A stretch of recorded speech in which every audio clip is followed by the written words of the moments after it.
최근에 천안에서 정말 큰 물류센터 화재가 있었죠. 수천억 원의 피해가 났다고 하는데 여기서 궁금한 게 생깁니다. 이 어마어마한 손실, 과연 최종적으로는 누가 다 떠안게 되는 걸까요? 오늘 이 돈의 흐름을 한번 끝까지 따라가 보겠습니다. 일단 피해 규모가 어느 정도였는지부터 한번 볼까요? 이번에 불에 타 없어진 물류창고, 그 면적만 무려 축구장 27개를 합친 크기였다고 합니다. 정말 입이 떡 벌어지는 크기죠. 근데 진짜 안타까운 건 타이밍이 정말 최악이었다는 거예요. 한창 물건이 많이 팔리는 연말 대목을 코앞에 두고 창고에 쌓여있던 상품 1,100만 점이 말 그대로 눈 깜짝할 사이에 잿더미가 된 거죠. 이 막대한 재고 손실, 이게 사실 시작에 불과했습니다. 자, 그럼 이제부터 이 돈이 누구 주머니에서 나가는 건지 그 복잡하게 얽힌 실타래를 한번 풀어보겠습니다. 먼저 이 사건에 관련된 사람들을 하나씩 살펴봐야 하는데요. 첫 번째 주자는 바로 이 창고를 빌려서 쓰던 임차인이었습니다. 네, 바로 이랜드 월드였어요. 이 물류센터가 이랜드한테는 가장 큰 물류 거점이었거든요. 우리가 잘 아는 뉴발란스나 스파오 같은 브랜드 옷들을 전국으로 보내는, 그러니까 이랜드의 패션 사업에 있어서는 정말 심장 같은 곳이었다, 이렇게 볼 수 있는 거죠. 그런데 여기서 아주 재미있는 사실이 하나 있습니다. 이랜드가 이 건물을 빌려 쓰긴 했지만 건물 주인은 아니었다는 거예요. 진짜 주인은 따로 있었는데 바로 펜코 로지스틱 제3호라는 이름을 가진 부동산 투자 회사, 우리가 흔히 리치라고 부르는 곳이었어요. 퍼시픽 투자 운용이라는 회사가 관리를 하고 있었고요. 근데 이 리치의 주주들을 한번 보세요. 이게 진짜 중요한 부분입니다. 군인공제회, 사학연금 같은 곳들이 주요 주주로 들어가 있죠. 이게 무슨 뜻이겠어요? 이 건물 하나가 불탄 게 그냥 건물 하나 없어진 게 아니라 우리 군인들, 또 선생님들의 소중한 연금 자산에까지 직접적인 영향을 미칠 수 있는 문제였다는 거죠. 이야기는 여기서 끝나지 않습니다. 이 리치의 돈을 빌려준 주체들이 또 있거든요. 바로 은행들입니다. 이제 금융권까지 얽히면서 점점 스케일이 커지죠.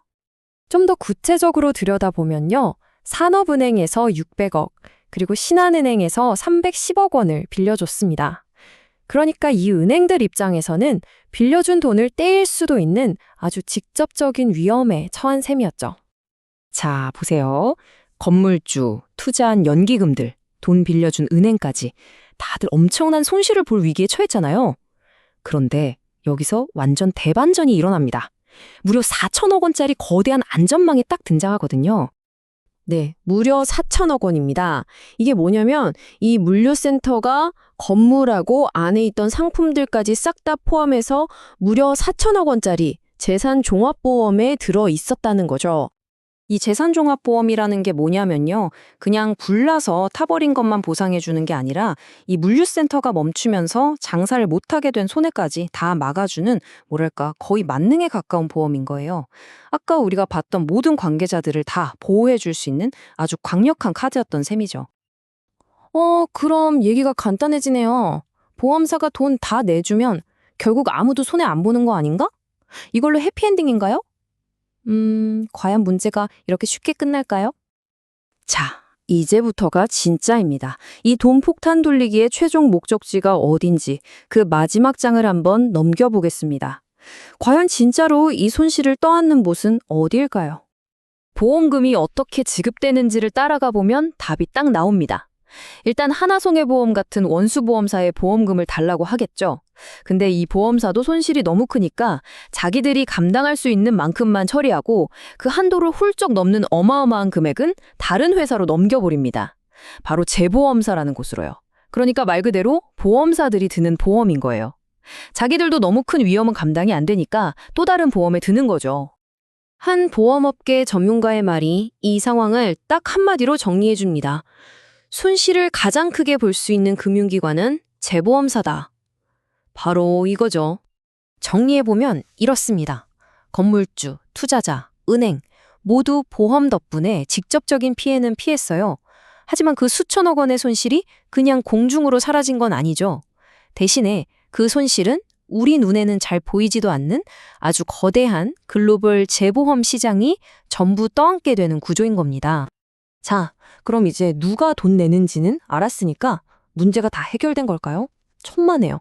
사실 이 사건은 그냥 일회성 사고가 아니라 지금 우리 사회가 안고 있는 구조적인 문제를 보여주고 있습니다. 바로 계속해서 반복되는 물류창고 화재죠. 이거 과연 막을 수는 없는 문제였을까요? 이 지도를 보면 아시겠지만 물류창고라는 게 특정 지역에 엄청나게 몰려 있어요. 특히 경기도에는 무려 1,500개가 넘는 물류센터가 밀집해 있죠. 이런 데서 한번 불이 나면 그냥 회사 하나 망하는 수준이 아니라 그 지역 경제 전체가 휘청거릴 수 있는 시한폭탄 같은 거죠. 근데 더 기가 막힌 건 국회 입법조사처 자료를 보면 이런 대형 화재의 원인이 정말 어이없을 정도로 단순하다는 거예요. 1위가 부주의, 2위가 전기 문제. 다시 말해서 조금만 신경 썼으면 충분히 막을 수 있었던 인재였다는 거죠. 전문가들은 애초에 요즘 물류창고 구조 자체가 문제라고 지적합니다. 천장은 엄청 높고 중간에 벽도 없이 뻥 뚫려 있잖아요. 물건 쌓기에는 시구지만 일단 불이 나면 순식간에 불길이 번지는 거대한 불쏘시개나 마찬가지라는 거죠. 한 글로벌 보험사의 말이 의미심장합니다. 대부분의 손실은 예방 가능하다. 이게 무슨 말이냐면 일단 불 나고 나서 돈으로 메꾸는 건 하수라는 거예요. 진짜 고수는 사전에 위험을 미리 찾아내서 아예 불이 안 나게 만드는 거다 이 말이죠. 사실 눈에 보이는 돈이 전부가 아닙니다. 진짜 무서운 비용은 다른 데 있거든요. 공급망이 하루아침에 무너지고 물건을 팔 기회는 날아가 버리고 무엇보다 한 번 무너진 브랜드에 대한 신뢰는 회복하기가 정말 어렵죠. 이런 것들은 돈으로 환산도 안 될 뿐더러 그 어떤 보험금으로도 절대 되돌릴 수가 없는 것들입니다. 오늘 이야기를 쭉 따라오다 보면 우리는 마지막으로 이런 근본적인 질문에 도달하게 됩니다. 만약 사고가 나도 손실에 완벽하게 보상해주는 시스템이 있다면 우리는 과연 위험을 막기 위해 최선을 다할까요? 어쩌면 어차피 보험 처리하면 돼라는 생각이 위험을 막으려는 노력을 오히려 방해하고 있는 건 아닐까요? 한번 좀 깊이 생각해볼 문제인 것 같습니다.